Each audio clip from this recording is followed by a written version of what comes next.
Yes, Pro Gen Media ng'eggwanga likyagendera ddala mu maaso okubeera ku bunkenke olw'ebyo ebigenda mu maaso n'ebyetooloola eggwanga lyattu erya Uganda omuli abantu okwekuba amasasi buli lukya. Essaawa zino amawulire genkuleetedde ate ge g'omu ku basisita baffe oba kadama omu ate nga kigambibwa okuba nti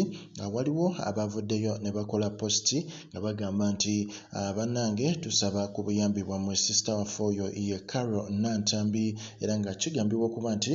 bakoma okumuwuliza ku lunaku olwa Sande eri ewedde sigambe neyenkya naye eri ey'emabegako eya last week era nga mu mbeera eyo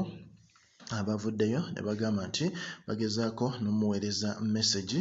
bagenda okizuula nga nazo teziddibwamu naye ekyabajje enviiri ku mutwe kwe kuba nga ate batandise okulaba ebifaananyi bye nga bisaasaana mu bifo eby'enjawulo. Bifaananyi ki mwe mwabadde ebifaananyi ng'ebyo by'olabako awo nga yandiba nga yava mu bulamu obw'ensi eno era mu mbeera eyo bavuddeyo ne bagamba nti basaba omuntu yenna asobola okumubatuusaako asobole amubatuuseeko babe nga bamuzza e Uganda. Kigambibwa okuba nti yali Riyadh, essimu ye WhatsApp teriiko naye yenna eyamutolosa agezeeko okuba nga amunoonyanoonyaako bamuzze ewe e Uganda. Pro Gen Media naye nga go ga nnaku njereere.